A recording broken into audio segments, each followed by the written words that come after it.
Hello,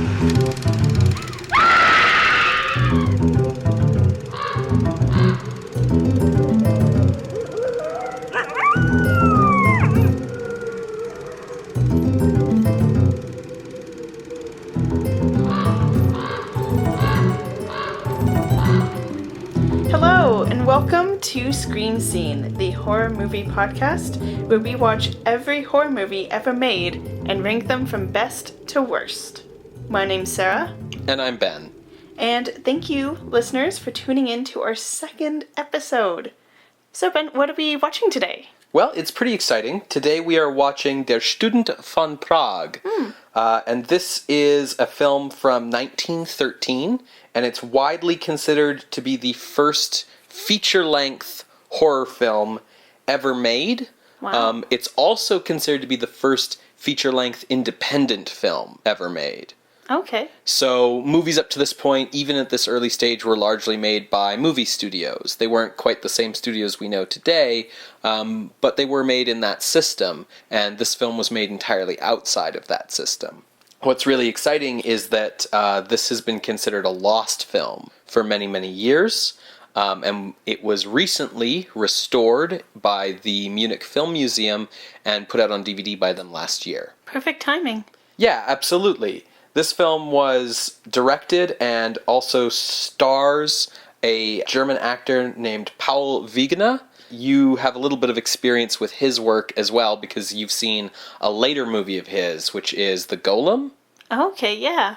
Who was he in The Golem? He was the Golem in The Golem. Ah, that's perfect. Yeah, well, when you direct in and star in your own movies, you give yourself the title roles, right? Exactly. Yeah.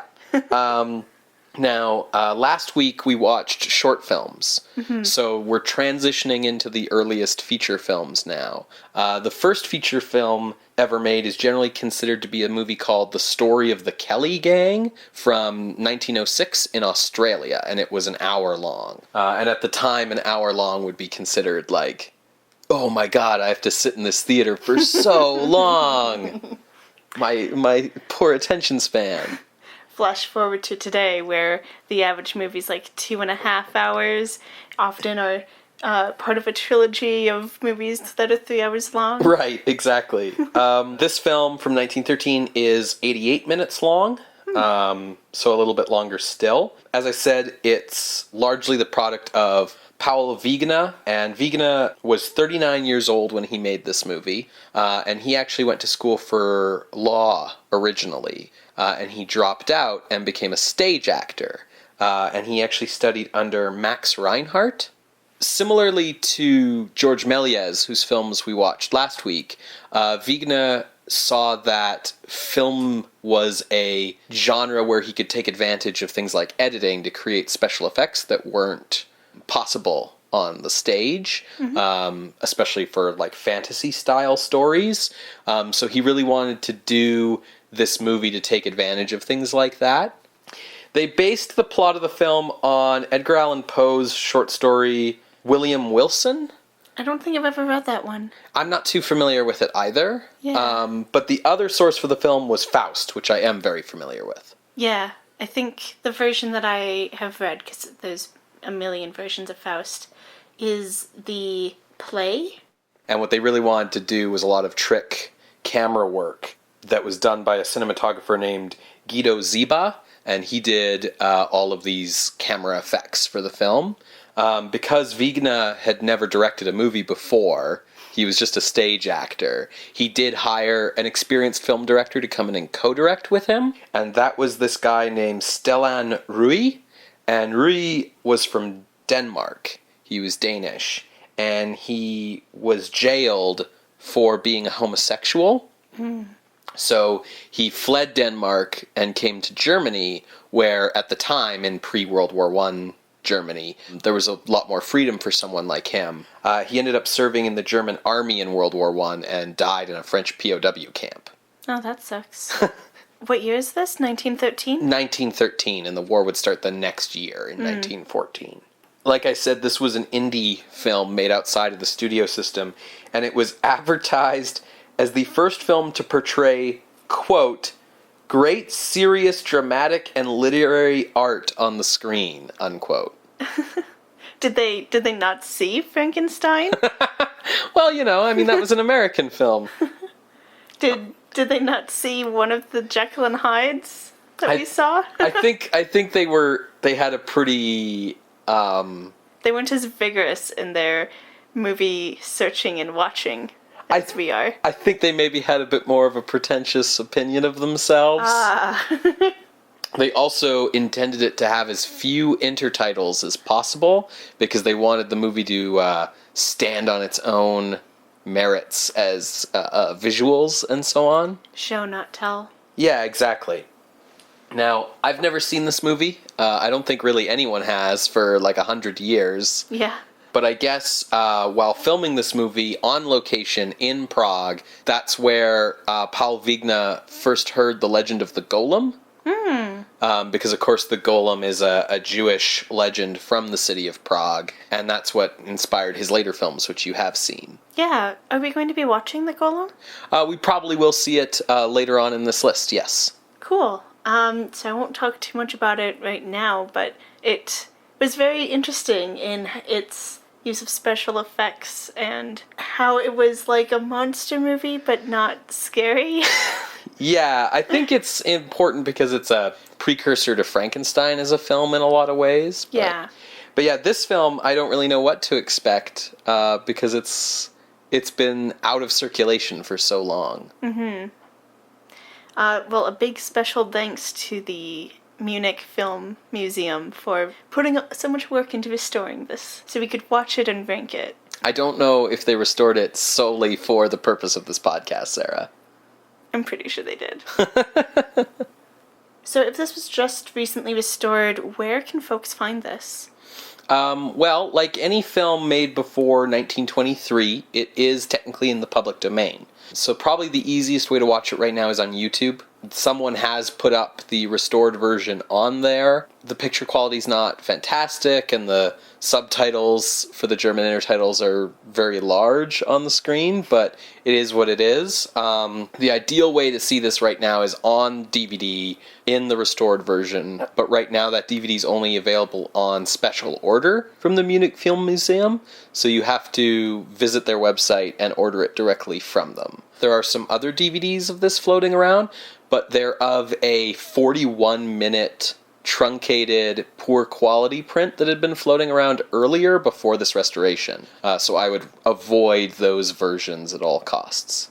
How much of the poor quality on the YouTube version is just a result of the film being old, or is that because of Whoever uploaded it in 360p, which would be like a sub-DVD quality resolution. Oh, that's too bad. Yeah, so that would be kind of the decision that causes that.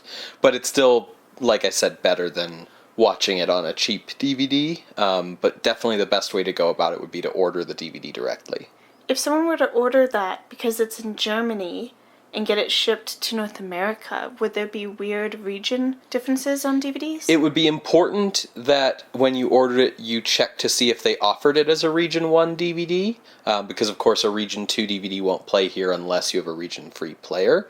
I don't know for sure which it is, but I'm certain that when you looked at their store, they would probably make a point of saying one way or the other. Cool. So yeah, with any old film like this, it's always important to kind of do your research first before you dive into finding a copy, unfortunately. Well, luckily we have you. Cool. So if people want to watch along and come back, please do so, and you'll hear a short musical interlude, and then we'll be back to talk about the film. See you on the other side.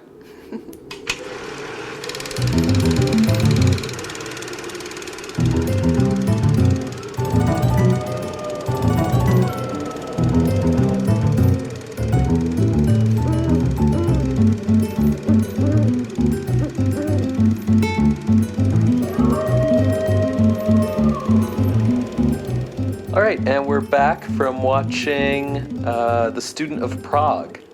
Der Student von Prag. Yes. From 1913. Yes.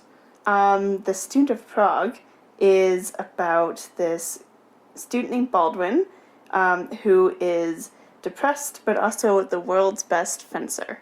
Well, he's the city of Prague's best fencer. Still. But I think the idea is that he's depressed because he's poor. He seems to be totally penniless, basically. Yeah, and he meets a traveler who's like, hey, I know how you can get money. Sign this contract, and I will give you all the money in the world. I'll take whatever I want from your apartment. Okay, so we got to back up a little bit here, but because you're rushing ahead a little bit. But yeah, so this guy, Scapinelli, which is an Italian name, and Prague, at the time this movie was set, Prague was in the Austrian Empire. So he's a foreigner. He meets Baldwin, and he wants to know if Baldwin could maybe lend him a bit of money. And Baldwin's like, no, like, I'd have to marry, like, a super rich heiress to have money. Like, come into a bit of luck is what he means to kind of say. As it just so happens, there's a super rich heiress who's going to get married. And she's this countess named Margit. She's engaged to be married to her cousin, which, like, cousin marriages are pretty common in the aristocracy, but I guess the whole reason here is so that the family, like the male family name, stays in the family to the next count or whatever. The point is that she doesn't like this guy at all. She's not into him. Yeah. She says, I'll do what my father says, but I don't really like you. Right. So then, while Baldwin and Scapinelli are just kind of like walking along, they have a chance encounter with the Countess where she just like falls off her horse into a lake and Baldwin rescues her. Mm-hmm. And this is enough for the two of them to kind of fall in love. But Baldwin can't be with her because, you know, he's penniless and that's not how anything works. And that's sort of when Scapinelli shows up at his apartment like, hey man, I will give you 100,000 gold. Which, like, I have to assume is just an absurd amount of money in 1820 times. I mean, if someone came in here and tried to offer us that in exchange for anything in our apartment, I'd be like, yeah. Oh, for sure. But, like, it's enough to, like, propel him into the aristocracy, right? Yeah. But, yeah, so he offers him 100,000 gold with a really great special effect of he pulls out like a purse and like empties it and just the coins just keep coming out forever. Yeah, and the paper money from his jacket, he's just like continually pulling it out as if it's like the clown tissue. Right. Only they're not connected. It was really awesome. And the deal is that all Baldwin has to do is sign a contract where Scapinelli can take anything in his apartment. And guess what he takes? His soul! So this is the thing I wasn't quite sure of. I'm not 100% sold on it being Baldwin's soul. No? So what we see happen in the movie is Baldwin's got like a big floor-to-ceiling mirror in his apartment, and he's looking at himself, and Scapinelli kind of gestures to the reflection, and the reflection just straight up like comes out through the frame. Yeah, it just comes out of the mirror. And I have to say that if there's a reason to see The Student of Prague, it's these special effects with this double. They must have had a bunch of different methods, because it's clearly not just split screen, and it's not just double exposure, and it's not just mattes. It's got to be like a combination of all three, because they're so well done. I mean, they are more well done than in more modern films where I've seen this effect. Yeah, if there was split screening, I couldn't tell where the split was, and usually you can. Yeah, exactly. So then as Baldwin's reflection comes out of the mirror, he walks into the hallway and then just fades away in like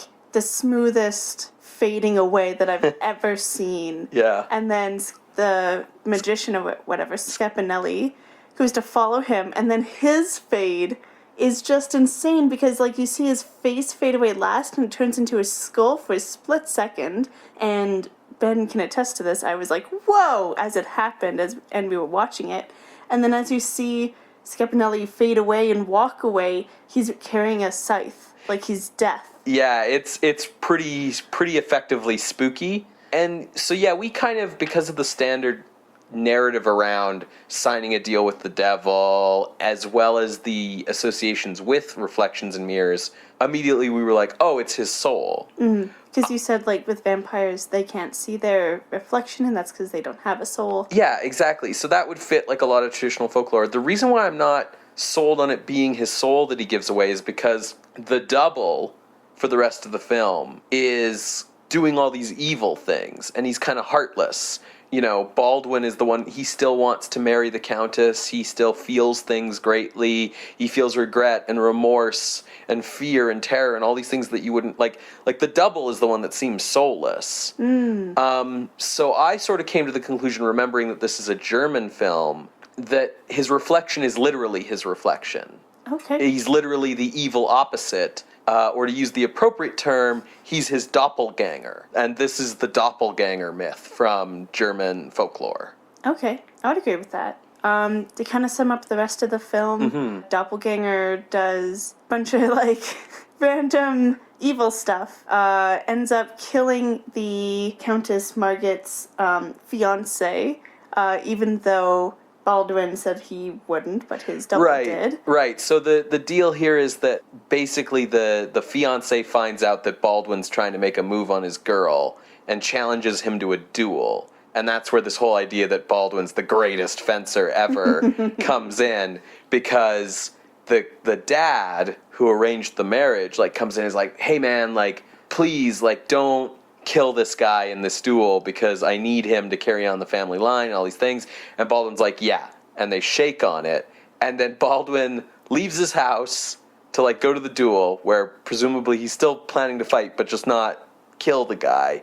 And he runs into his doppelganger. And there's all these scenes in the movie where he bumps into the doppelganger kind of in, like, random locations where the doppelganger just seems to kind of be trolling him. Yeah. Like, just showing up like, hey, man. What you gonna do? Yeah, like, exactly. And so he bumps into the doppelganger, and the doppelganger's got his sword out, and he looks at him and just wipes the blood off his sword because he's already killed this guy. So great. It's so well done. Yeah, so Baldwin gets blamed for it because, you know, a dude looking like Baldwin showed up and killed this guy. So now he can't go see the Countess anymore. Yeah. But Baldwin says nuts to that and decides to go see her because he's acting all depressed. He can't be happy, and he's like, no, I need to go see her. And he keeps and the only person who will hang out with him, because he's kind of persona non grata after committing murder, is, like, his horrible doppelganger. Yeah, and he just shows up out of nowhere, out of shadows. It's fantastic. So Baldwin goes to see Margaret, and they have, like, a loving embrace, and guess who shows up? His doppelganger. Oh, the scene is great because they're in Margaret's room, and she's got, like, a big vanity mirror, and they're making out on the couch or whatever, and she just suddenly notices that Baldwin doesn't have a reflection, and just flips. And, like, it's so well shot and so well done because they're both, like, looking in the mirror and there's no reflection and you can't see Baldwin. And then they kind of look up from the mirror and there's Baldwin's double, like, just standing in the corner of the room, just chilling. Just creeping. Yep. So, yeah, Margaret freaks out. Baldwin is freaking out, so he runs back to his place and he's like, hey, I don't know what else to do. He pulls out a gun, and Ben freaked out. He's like, whoa, dude, hold your horses. And the whole way he's running back to his place, the entire way, everyone he meets is the double. Yeah. Like, he runs through the streets of Prague, and every single person is his double. He, like, gets in a carriage for the, like, just drive, carriage driver, and, like, the carriage drives him back to his place, and he gets out of the carriage, and the carriage driver was his double, and, like, so great. Everyone there. But yeah, so he gets home, and he pulls a gun to kill himself. His doppelganger shows up again, and so Baldwin shoots the doppelganger, and it's like a jump cut or whatever, where suddenly the dude's gone. Baldwin's alone, and he thinks, oh, I've won. He looks in a handheld mirror. We can't see it, but his reaction says he can see his reflection. But then he notices, like, a hole in his jacket, and he falls over dead because he shot himself. Yeah. And then fucking Scapinelli shows up. Hasn't been in the movie for, like, a good solid hour at this point. Like 2 of the acts. Yes, of the 4 acts. And shows up, and he's just like, rips up the contract, and, like, has... dances away, because he's... Scapinelli dresses in a top hat, and, like, a 3-piece suit, and a cane, and he has, like a pointy goatee beard and, like, a monocle. Like, he's just a showman, clearly. Yeah. But yeah, and he just dances on Baldwin's grave and, like, or not Baldwin's grave, Baldwin's body, and then just kind of dances out of the room. And then the last shot of the movie is the doppelganger, like, sitting on top of Baldwin's grave. Mm-hmm. Great movie. Throughout the whole movie, okay, let's back up. Before the break, Ben, you mentioned that Edgar Allan Poe's short story, William Wilson, was, like, inspiration for this movie? One of the inspirations. I think this movie sort of takes a bunch of stuff and throws it in a pot. Yeah. The other thing that kept coming up, and the film quotes it twice by showing the actual poem, but it's this poem called The December Night by Alfred de Musset? Alfred de Musset, yeah. Yeah, French dude. And yeah, I thought that was really nice. I couldn't find the whole poem online. Could you? Yeah, I found a copy online. It's really quite long. Like, Oh. it's significantly longer than what's in the movie, but the verse that they quote in the movie is the second last verse. And all through the poem, the deal is that this guy keeps having encounters with someone who looks exactly like him, but who keeps, like, screwing up his life, and his life is very sorrowful and full of bad luck, kind of like our bro Baldwin. And the poem the bit of the poem they quote in the film has the line about, you know, once you're dead, I'll be sitting on your grave and stuff, which happens in the movie. But then the verse that they don't quote, which is the last verse, reveals that this other self is a metaphor for solitude, because all of his problems has been caused by himself and his loneliness.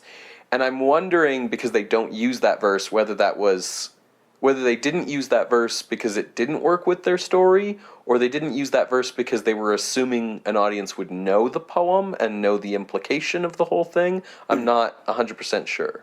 I don't know. I don't see that line really fitting in. I did look up the synopsis of Poe's William Wilson because I hadn't even heard of it. And so it's, again, a doppelganger follows this dude around since he's a kid. Okay. And gradually becomes to look more and more like the original guy. And he just shows up and actually the doppelganger tries to stop the original dude from doing bad things. Oh, interesting. And guy throws a fit and kills his doppelganger and then realizes, oh, I've actually killed myself. Okay. So it has sort of the same ending. Yeah, but Even it's kind of like an inverse of who's good and who's bad. Right, and then this version adds in the Faust thing. Yeah, with the magician Satan. Yeah, Scapinelli. Scapinelli, who I was trying to figure out, like, what the motivation is, because, like, I wasn't sure if Scapinelli was death or Satan. Because he's got the hint of the scythe and the skull head. So I wasn't sure, like, okay, if he's death, like, is his motivation just to get Baldwin to die so that he can come and collect him? I guess there's some overlap, because I was also thinking Satan, because that's your typical deal with the contract in folklore, is it's Satan. And that still works because suicide is a mortal sin. It gets you sent to hell. Yeah. So the idea would be getting Baldwin to driving him to commit suicide. So there's definitely the Faust thing in there with, you know, selling your soul to get this girl. Did you like the film? Because I really did. I really enjoyed it. I do have, I think, a central question that I think we have to address. Oh? Which is this a horror film? I kept thinking about that too. I kept wondering. So I made a list of what the fears were. Because I really liked how, when we were talking about those short films, you were asking, like, what is this movie showing that we should be afraid of? Right. So what I kind of come up with was, I did like that the fear was not that the woman was in danger. Right, yeah, there isn't really a damsel. The doppelganger of Baldwin never really threatens Margaret. He's more there to just troll Baldwin. Yeah, but it seemed to be kind of similar to Jekyll and Hyde in not really being able to control yourself. And, like, the fear was, what will the double do in my place? Right. And also had a bit of a feeling of a monster movie because the doppelganger just kept showing up. Yeah, he's kind of like... He's kind of Jason. Right. Just shows up. Right, like the kind of way that monsters in horror movies do now, where you know, a character walks down a hallway and turns a corner and suddenly the monster's there. And they do that kind of gag with the doppelganger a lot in this film. And the doppelganger is very blank-faced and walks very slowly and is, you know, kind of does the Terminator thing of just relentlessly coming after this guy. It also had a bit of a feeling of Frankenstein, in the sense that, you have this mistake that you make in college, and it haunts you through your life, and Oh. eventually it comes and gets you. Oh, yeah, okay. Sure, I can see that. Yeah. It's obviously not a direct influence, but I think there's something there. I mean, there's more of a conversation almost with the Thomas Edison Frankenstein. Mm-hmm. Because Yeah. you've got the mirror and the weird, like, good versus evil version of the same guy thing going on. Yeah, that Frankenstein was done in the States. Yeah, about 3 years earlier. Do you think a director would have seen it? Maybe. I don't know enough about... Film distribution. Right. Turn of the century film distribution. Right, or like just how much familiarity, what films Wegener had familiarity with when he made this, because I know he made his transition from stage to film. Mm-hmm. And I know that, he was in Max Reinhardt's company, and Reinhardt was very interested in film as a medium as well, so he might have been encouraged by his teacher to kind of move into it. I'm not 100% sure on his biographical details, but I did sense that there was a bit of conversation happening between these two films. Yeah. Yeah, Wegener is pretty good in this. I really liked him in this. We talked before the break that we've seen his other film, The Golem. He's much better in this. Yeah, I did. But that might be because he doesn't get to do much in The Golem. Yeah, I wasn't a big fan of him in The Golem, but in this I really liked him. He did a lot of cool stuff. He is about 20 years too old for the role he's playing. He was 39, and he's playing a college student here. And his co-star, the actress playing Margit, is Greta Berger, and she was 30 years old, playing the Countess. So another, solid 10 to 15 years too old for the role she's playing, because she's supposed to be, a noble woman of marriageable age, right? I did appreciate that our two lovebirds were similar in age versus what you see now where the guy can be up to 40 to 50 years of age and the girl will be 20. Right. It's still it is noticeable for both of them. Yeah. Watching the film that they're too old for these roles, but that's sort of almost like a convention of stage acting very commonly, and I'm not sure if people just realized, people hadn't realized that you couldn't get away with that in film yet. Film kind of almost imposes more realism on things. Whereas on the stage, you see 40-year-old actors and actresses being Romeo and Juliet all the time. Yeah. Right? I wasn't sure about some of the Jewish imagery in this movie. So I was thinking about that, because in visuals, Scapinelli came across Jewish to me.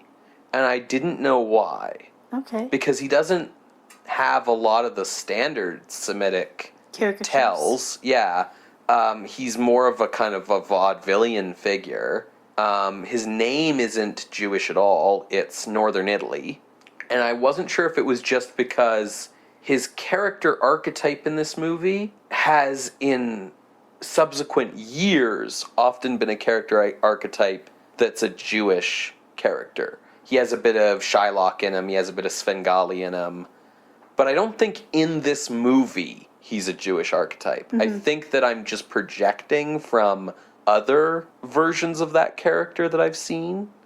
I think the film is blurring the line between Jewish person and foreigner. I think it is much more... You can definitely make more of a case that it's a film that has a bias against foreigners, because... while there is some Jewish content in the film because it takes place in Prague, and at one point Baldwin arranges to meet Margit in the Jewish cemetery in Prague because it's the only place no one in the city goes. The characters don't strike me as Jewish, but there are two characters in the film who do have a sense of the shifty foreigner that you can't trust.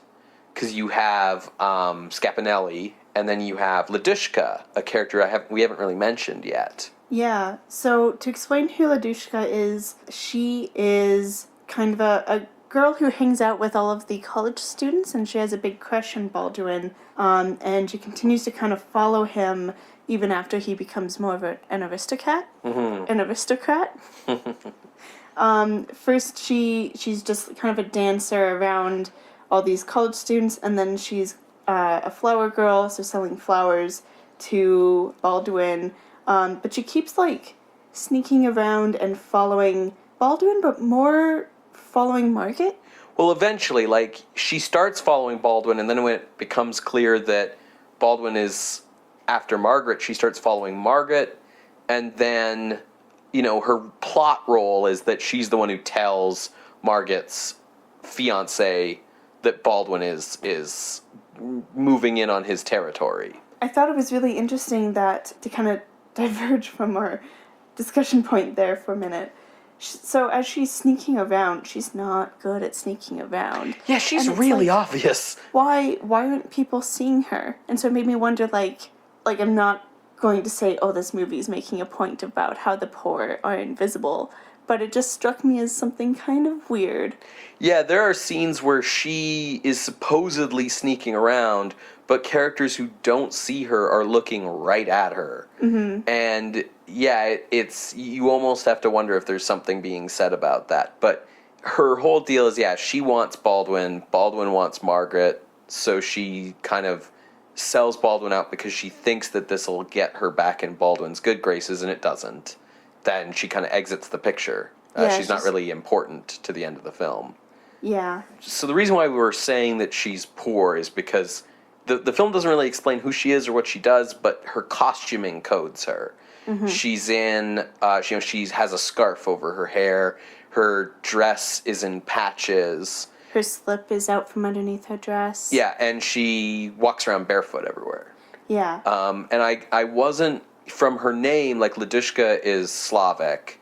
Her costuming, I wasn't 100% sure because, like, basically the film's either coding her as poor or coding her as Roma.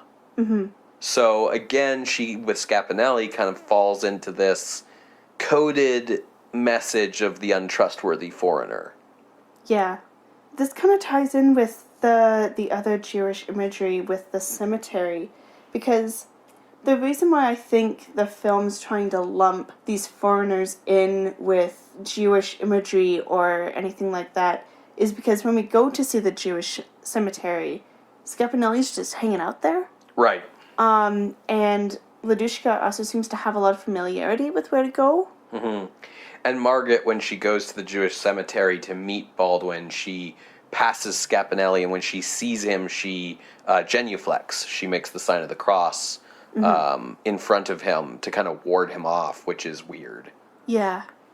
I mean, it's not weird if he's Satan. But he's not. He's disguised. Yeah.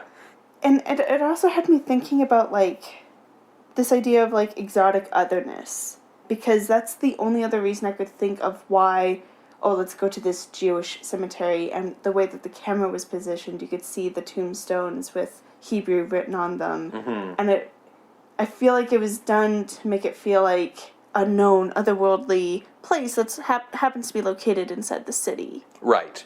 That no one really goes. And yeah. just kind of, like, has some mystery to it. And that was a little... So I want to come back for a moment to the discussion of, is this a horror film? Mm-hmm. Because, I mean, what I found interesting is right off the bat, the movie labels itself. Mm-hmm. It says a romance drama in 4 acts. So what do you think is the more accurate label? Is it a horror film or is it a romance drama? Was horror as a genre existing at the time? That's a great question because, I mean, you had horror novels, certainly. You know, Dracula had come out and stuff. Mm-hmm. I don't know if there was as much seen as a difference between a horror and a thriller. You know, Dracula might have been labeled a supernatural thriller at the time. But certainly you had ghost stories. And I will say that when this movie ended with its little ironic ending of Baldwin having killed himself and Scapinelli showing up to collect on his deal and this kind of stuff, it reminded me a lot of, like, a campfire ghost story. Mm-hmm. And it had that feel of creepy eeriness that you get from those stories where his double's always there, and every scene with the double is eerie and creepy and unsettling.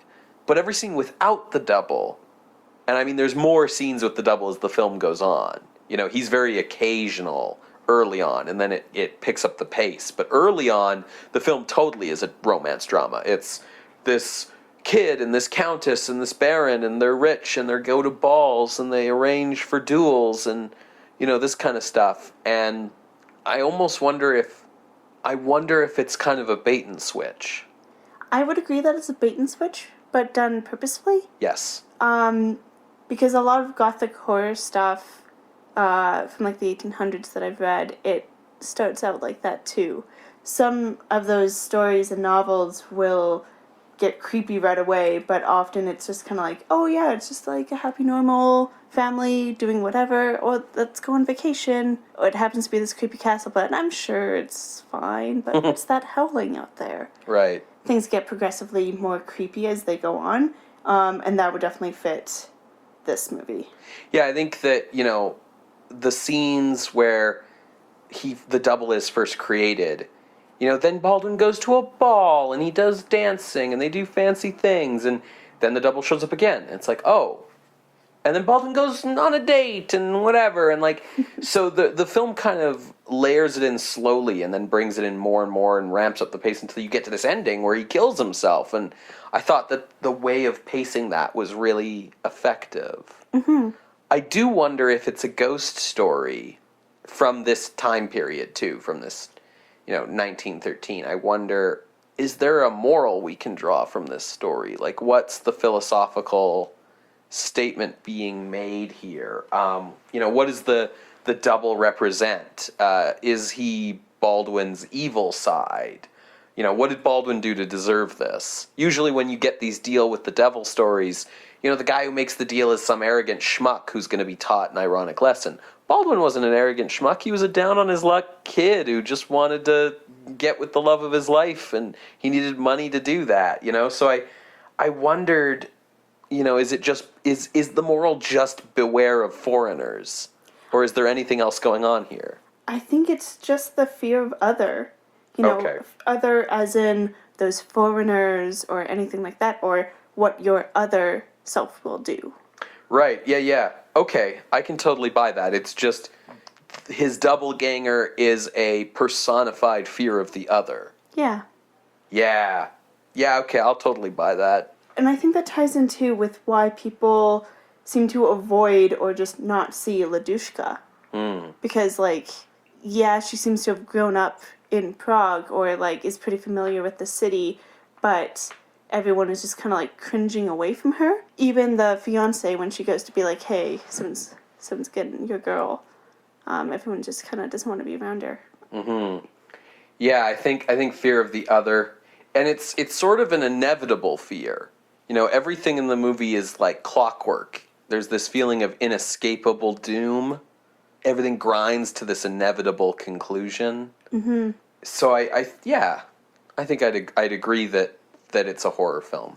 Yeah, and I think it's a really well-made film, definitely with the special effects. But I kept thinking, so when we went to start this, it's 4 acts, it's 80-ish minutes, and we figured that each act is 2 film reels. Right. We had watched a Dr. Jekyll and Mr. Hyde, which was also 2 reels, and it was pulling hair because it just took so long and was so repetitive. So going into this movie, I was a little apprehensive, but it kept me going, and I don't know if that's because I didn't know the story, or if it was just... It was really well paced. It was a really well done movie. And pacing is really tough with silent films a lot of the time. I mean, I watch silent films that I know are classics, and the pacing will feel sluggish because silent films just kind of tend to feel slower than regular films. But this movie, which is 88 minutes, it's 4 times the length of that Dr. Jekyll movie we watched, it just goes along. It clips along at a steady beat and the pacing is amazing. It was really great.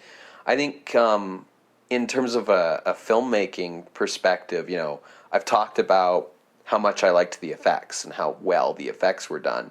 We still don't see many types of shot that aren't like a wide master shot. Pretty much every scene is shot on a flat, like a stage, a proscenium style, like a lot of these early films.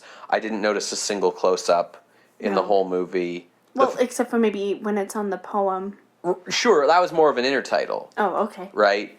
But, yeah, I mean, the location shooting in Prague was great. But, yeah, I mean, it's really the effects photography that's amazing more than anything else, which the rest of it's much more stage-like. Mm-hmm.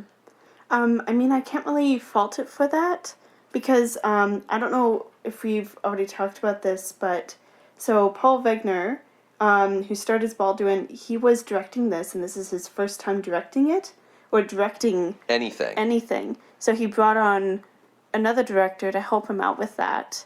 And so because it was like his first time, and there's kind of this apprentice relationship with this experienced guy, I wonder if they were going for something a little more basic because it's his first movie. Yeah, and I mean, he came from stage acting, right? So it makes sense that the blocking is very theater-like. Yeah. Versus like in The Golem, where I don't know if he directed that as well. Yes. Okay, he did. It had a lot more different kinds of shots. Like the one that I just remember in my head is like a close-up on the Golem's face when he wakes up. Right. So I think that the basicness of the shots are based on his, he's trying out something new. Sure. I have a question for you that I wanted to kind of discuss, because as much as I liked this film and I thought that it was very effective, there's all this talk of Baldwin being the best fencer in the city. And in the story, the key moment that signals the shift in the story, from the first half that's a bit more lighthearted, that's the romance drama, and the second half that's the horror film, is Baldwin's double killing this romantic rival in the duel. And we never see the duel. This big important moment in the story that pays off all this stuff about sword fighting, where the double commits the act of murder that, makes him the villain of the tale, and we never see it. Instead, we just see Baldwin getting up in the morning to go to the duel, and as I kind of said earlier, he bumps into the double and it's already happened. And I wanted to know what you kind of thought about that choice. It made it more dramatic. Because, we see him walking off, and then we happen into the doppelganger, and we're not really sure what's going on. Like, we're surprised, because we haven't seen him all movie up to this point. And then when he wipes off his blade, it's so subtle and sinister. And he still has that blank expression on his face, but he looks over at Baldwin and just, as he wipes his blade. And it really made it more powerful than I think if we had seen, quote-unquote, Baldwin stab the dude and then walk off and then bump into Baldwin. Because we would just think, Baldwin must have gone back on his promise. Oh, wait, no, that's the double. This way, we see it from Baldwin's perspective. And, that fear of, what else has this double done that we have not seen? Right, so the absence of what we don't know and the uncertainty is what gives us the fear here, and that's why it's effective. Yeah. I think you're probably right then. I wasn't sure if it was an absence in the film, something where we should have seen that, but I think the way that you explain it, I think you're totally on the ball with that. You thought maybe the fight scene was cut or lost during the... No, I think it was a deliberate choice. The way the rest of the film was made, it seems like a deliberate choice. I just wasn't sure if it was the right kind of choice, because it seems like such a pivotal moment not to show. But the way you're explaining it makes me believe that, no, it was indeed the right choice. Yeah, and I think it really solidifies the fear of the other as what we're supposed to be afraid of here.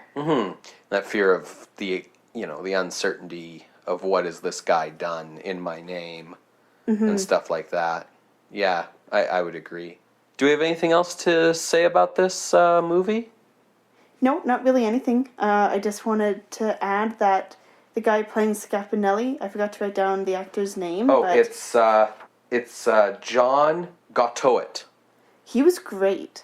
Yeah, the physicality he brought to the role, he's not crouching, but he's I don't know, he's prancing but still walking. I don't know. His acting was fantastic. Yeah, he stole the show. He was definitely like fun and entertaining in every scene that he was in. Yeah, he was the standout of the cast for me. He was just a whole lot of fun. I mean, Wegener is good as well as Baldwin, but Gottwit as Scapinelli is fantastic. Yeah.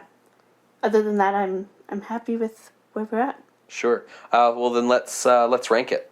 All right. So we are currently sitting at 9 films on the list, and the number 1 film on the list right now is The Sealed Room by D.W. Griffith.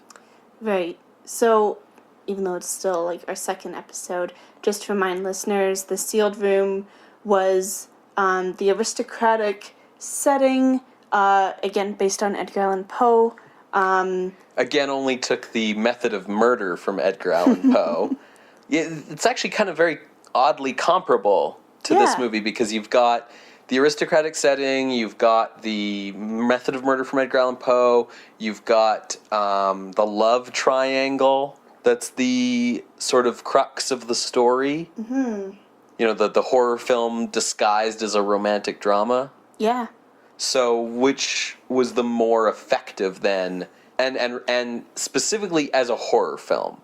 Oh, that's true. Because we agreed that The Sealed Room was considered a horror movie and deserved the number 1 spot at the end of episode 1 because it showed you these 2 people suffocating in this sealed room and made the audience have to watch in horror as it happened and become accomplices or voyeurs to this crime.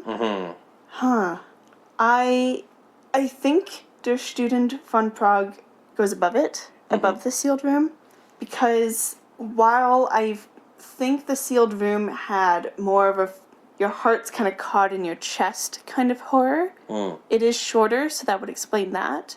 Der Student von Prag, it still gave me those moments, but it also gave me those feelings of like, oh shit, it's death, or like, whoa, his face went into his skull, or whoa, the doppelganger's right there, and just that feeling of, I guess, not quite, but almost like jump scares. Wegener figures out that he can do the kinds of dissolves and trick edits and trick photography that Méliès did, and just by changing the pace of them, make them go from being comic moments of, wow, did you see that, to terrifying moments of, wow, did you see that? Mm-hmm. You know, where you're turning to the other person going like, oh my God, you know, and you're no longer doing it because you're amused, but because you're terrified. And he does it just by changing the pace of them just enough. Yeah.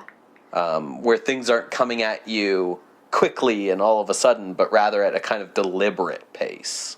And again, to compare The Sealed Room, which was there's no monster. Mm-hmm. It's the king commits a murder that is horrible, versus this, where there's that supernatural element, but there's still that feeling of there's a human element to everything. Yeah, because the monster is him. Yeah. Right? So I think this, because we're doing these chronologically, this seems like a very logical next step for this genre, because we've gone from these shorts that are just like fantasy, really, these demons and devils dancing around, to things that are a bit more like a little spooky, and then Frankenstein, where it was kind of more of a monster, to The Sealed Room, where it was like a human crime, to Jekyll and Hyde, where the monster is you and still kind of human, but this seems like a very logical next step. Yeah, we're exploring a lot of the same themes in these films about, you know, the evil within man and stuff like that. I think the thing that struck me about this movie was that there were moments with the doppelganger that kind of chilled me and spooked me out and freaked me out and were effectively chilling. And there's a lot of horror movies, old horror movies, where I intellectually understand that they're scary, and I understand intellectually that an audience of the time found them frightening, but my modern viewing brain can't make them scary for me. It's just an interesting story happening on the screen, a lot of times with great performances and great cinematography, but I'm never scared. Mm-hmm. This movie's from 1913, and there were moments that made me go like, ugh, you know, and shudder a bit. So I think that speaks a lot in its favor as a horror film. Yeah. So would you agree that it takes the number 1 spot? Yeah, I think coming in at the new number 1 is Der Student von Prag from 1913 by Paul Wegener. Excellent. I 100% agree. All right, so that gives us a top 10 now, followed by The Sealed Room, Frankenstein, the 1912 Dr. Jekyll and Mr. Hyde, the 1913 Dr. Jekyll and Mr. Hyde, The Infernal Cauldron, The Haunted Curiosity Shop, The Monster, The Devil's Mansion, and at the bottom of the list, The Haunted Castle. And probably after this episode, I will stop listing the whole list at the end of every episode, but I wanted to do it there because we got a top 10 now. Got top 10. All right, cool. So next week, we are going to be looking at another feature film by a director who we've already seen a short from. Oh. And this is D.W. Griffith's The Avenging Conscience, an American feature-length horror film from the director who 2 years after this would bring us Birth of a Nation. Great. I love the melodrama in his movies. Yeah, I think you're going to get a lot more of that. This is also another one that takes inspiration from Edgar Allan Poe. But not actually based on Poe, just... Inspiration. Yes. Which Poe? We'll find out next week. Ah. Keep them in suspense, eh? Yes. Of course, I meant to do that. All right, thanks everyone for tuning in for our second episode of the Scream Scene Horror podcast. If you would like to check out the existing list with our top 10 picks, you can check out screamscenepodcast.tumblr.com. You can find previous episodes there, as well as an ask box if you would like to suggest any films for us to watch, or if you would like to submit an appeal. Maybe you disagree that the Student of Prague should be at the number 1 spot. I would vehemently disagree, but you are free to appeal. You can follow us on Twitter at _ScreamScene. You can also get in touch with us through our email, screamscenepodcast@gmail.com. All right, thank you everyone for listening, and we'll see you next week. Bye!